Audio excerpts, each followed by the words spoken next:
Shabbat Shalom, everybody, and welcome to another episode of Torah in 10, your weekly dose of Torah in context in 10 minutes or less. This week we're going to be covering Parasha Va'et Hanan, or Deuteronomy 3:23 to 7:11. I'm Renan Cortez II. Let's get started. Portion recap. Va'et Hanan is about renewal taking shape. Continuing with our theme of approaching Deuteronomy from a legal covenantal perspective, I'd like to bring this wonderful chart up as a way of showcasing not only where we currently are in the process of covenantal renewal, but where we're going and a glimpse into how the next few episodes within this Torah cycle are going to be structured. Courtesy of the Gospel Coalition for this chart, by the way. As we can see, we've left the preamble stage and are now at a transition point, or a transitional point. The historical prologue can be seen concluding as Moses now recounts his view into the Promised Land from the high point at Pisgah after the conquests of King Sihon and King Og. This culminates with the command to commission Joshua as the successor to Moses before all the people. Entering into chapter 4, the general stipulations begin with a focus on avoiding idolatry and reinforcing that Hashem is the God of all creation. Soon after, the cities of refuge are restated, and a formal summarization of the commandments given at Sinai begins. While Moses continues to restate the Ten Commandments given to him on the stone tablets by God, he reminds the people of the experience they had when God spoke to them on the mountain, and how Moses was elected to be the intermediary between them and Hashem. Further commandments to reinforce the faithfulness and loyalty of the people through the confession of faith or the Shema are stated. The more physical signs, such as the teaching of the Torah to the children and the tefillim, or the wrappings on the hand and the forehead, are told to the people as well. All these serve the vital purpose of reminding the children of Israel always that it was God who led them from Egypt by a strong and mighty hand, and that He is the righteous sovereign of Israel, who is loyal to the oaths given to their forefathers.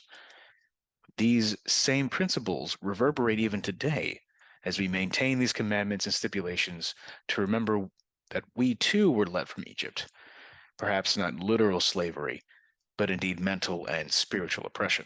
The final section of this portion revolves around the way that Israel is commanded to deal with the 7 nations that inhabit Canaan and the separation that is mandated.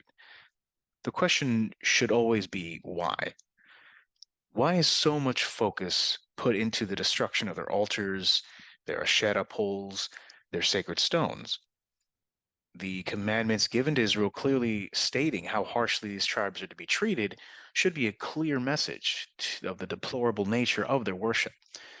The way that Israel is instructed to be representations of God speaks to how unique these laws are in contrast with how the other nations honored their deities, be it through sexual immorality, unholy unions, types of sacrifice, divination, or veneration of the dead. It is obvious that Hashem and Israel are meant to stand apart. Within the events of Va'et Hanan, Moses is instructed to look out upon the Promised Land from the high point of Pisgah. Joshua is anointed as the successor of Moses. Commandments of obedience are given. Idolatry is forbidden, and Hashem is proclaimed to be the God of all creation, who is faithful to the oaths of Israel's forefathers. Cities of refuge are reviewed, and the laws are formally introduced. The 10 Commandments given on the stone tablets are restated, and the encounter between Israel and God at Mount Sinai is described. The confession of faith, known as the Shema, is commanded. Further decrees to remember and retell the exodus from Egypt are given.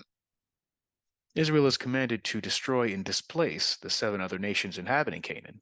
These nations are the Hittites, Girgashites, Amorites, Canaanites, Perizzites, Hivites, and Jebusites.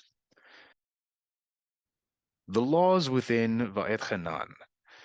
The main source of this new segment will be from the Tariag Mitzvot by Rabbi A. Y. Kahan and the Complete Jewish Bible for the Biblical Verse References. This portion will have 8 performative and 4 prohibitive commandments. Performative being commands that are to be performed, and prohibitive commands regarding things to be avoided. Mitzvah 4:16, prohibitive commandment 245, Deuteronomy 5:21. You shall not covet your neighbor's wife. You shall not set your desire on your neighbor's house or land, his male or female servant, his ox or donkey, or anything that belongs to your neighbor. Mitzvah 4:17, performative commandment 172, Deuteronomy 6:4. Hear, O Israel, Hashem is our God, Hashem is one.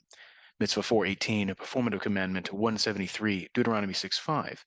You shall love Hashem your God. Mitzvah 419, performative commandment. 174, Deuteronomy 6:7. You shall teach them diligently. Mitzvah 420, performative commandment. 175, Deuteronomy 6:7. You are to talk about them when you sit at home, when you are traveling on the road, when you lie down, and when you get up. Mitzvah 421, performative commandment. 176, Deuteronomy 6:8. Tie them on your hand as a sign. Mitzvah 422, performative commandment. 177, Deuteronomy 6:8. Put them at the front of a headband around your forehead. Mitzvah 423, performative commandment. 178, Deuteronomy 6:9. And write them on the door frames of your house and on your gates. Mitzvah 424, prohibitive commandment. 246, Deuteronomy 6:16. Do not put Hashem your God to the test. Mitzvah 425, performative commandment. 179, Deuteronomy 7:2. You are to destroy them completely. Mitzvah 426, prohibitive commandment. 247, Deuteronomy 7:2. And you shall not have mercy upon them. Mitzvah 427, prohibitive commandment. 248, Deuteronomy 7:3. Neither shall you make marriages with them. Question time. When viewed through the lens of a covenantal renewal, which sections are we currently in now? What are the names of the 7 pagan nations of Canaan? How many cities of refuge are mentioned within this portion? Happy studying, and Shabbat Shalom.